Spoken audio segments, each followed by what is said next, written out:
నమస్తే, welcome to today tomorrow. నా పేరు నరేష్. వరంగల్ అసెంబ్లీ ఎన్నికలు పూర్తయిన తర్వాత లోక్సభ ఎన్నికల నేపథ్యంలో వరంగల్ ఒక హాట్ టాపిక్ గా మారింది. వరంగల్ లోక్సభ నియోజకవర్గం నుంచి sitting MP Pasunuri Dayakar party మారి కాంగ్రెస్ లోకి వస్తే అక్కడ నుంచి కడియం శ్రీహరి కుమార్తె కడియం కావ్య బీఆర్ఎస్ అభ్యర్థిగా ఆమె బరిలో దిగింది. బరిలో దిగిన 48 గంటల్లోనే కడియం కావ్య తండ్రి కడియం శ్రీహరి ఇద్దరు కూడా కాంగ్రెస్ పార్టీలో చేరుతున్నారనే వార్తలు విన్నాం. దీనికి తగ్గట్టుగానే కడియం కావ్య అధినేత కేసీఆర్కు ఒక లేఖ రాయడం జరిగింది. నాకు టికెట్ ఇచ్చినందుకు ధన్యవాదాలు, కానీ నేను పోటీలో ఉండడానికి ఇష్టపడడం లేదు. పార్టీపై, పార్టీ నాయకులపై అవినీతి, భూ కబ్జా, అలాగే లిక్కర్ స్కామ్, ఫోన్ ట్యాపింగ్ వంటి ఆరోపణలు వస్తున్నాయి. నిల్చుంటే ఖచ్చితంగా గెలిచే పరిస్థితి లేదు అని చెప్పి నేను నిల్చోడానికి ఇష్టపడట్లేదని చెప్పేసి ఒక లేఖ ఇవ్వడం జరిగింది.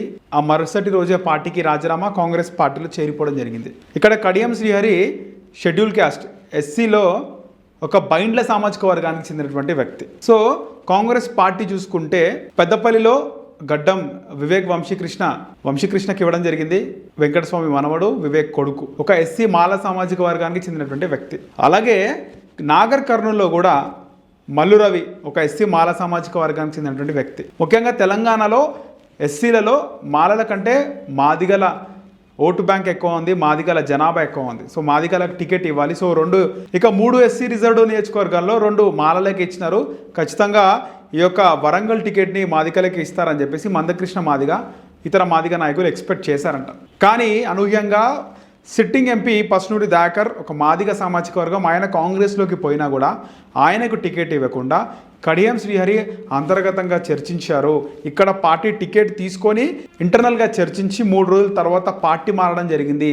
కడియం శ్రీహరి అలాగే రేవంత్ రెడ్డి రహస్య చర్చలు జరిపినారు. ఇది బీఆర్ఎస్ని వీక్ చేయడానికి, అలాగే బీఆర్ఎస్ని బలహీనపరచడానికే, మరోవైపు మాదిగలను కూడా బలహీనపరచడానికే ఇక్కడ కడియం శ్రీహరి, రేవంత్ రెడ్డి కుట్ర చేశారని చెప్పేసి మందకృష్ణ మాదిగ అభిప్రాయపడుతున్నారు. ఒకసారి చూసుకుంటే మందకృష్ణ మాదిగ సామాజిక వర్గం, కడియం శ్రీహరి బైండ్ల సామాజిక వర్గం.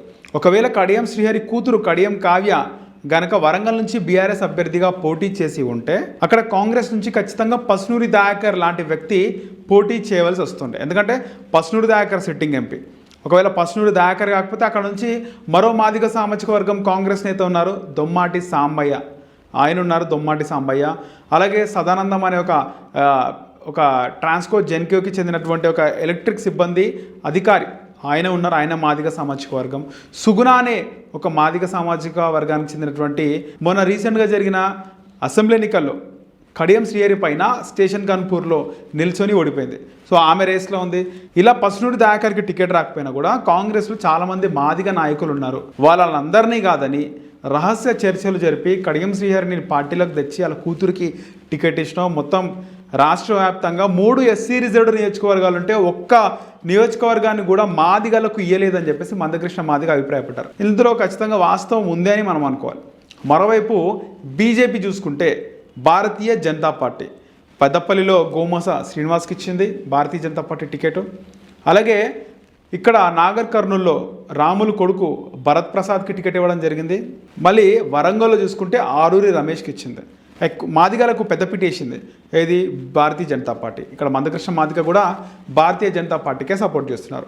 మరోవైపు చూసుకుంటే బీఆర్ఎస్ పార్టీ ఎవరెవరికి ఎక్కడ టికెట్ ఇచ్చింది అంటే ఈ వరంగల్కి సంబంధించి బైండ్ల వర్గానికి ఇచ్చింది. మొదటగా కడియం శ్రీహరి కూతురు కడియం కావ్యకి. మళ్ళీ పెద్దపల్లి చూసుకుంటే అక్కడ ఒక మాలకి ఇచ్చింది, కొప్పలి ఈశ్వర్కి. కేవలం నాగర్ కర్నూలుకి సంబంధించి అక్కడ మాత్రమే ఒక మాదిగకి ఇచ్చింది, అది కూడా ఆర్ఎస్ ప్రవీణ్ కుమార్. మొత్తం మీద కాంగ్రెస్ పార్టీ మాదిగలకు అన్యాయం చేసింది. అటు బీజేపీ, బీఆర్ఎస్ 2 సమన్యాయం చేస్తే కాంగ్రెస్ పార్టీ మాత్రం వన్ సైడెడ్గా మాలలను అవమానపరిచింది, రాజకీయంగా ఎదనీయకుండా చేస్తుంది అనేది మందకృష్ణ మాదిగ వాదన.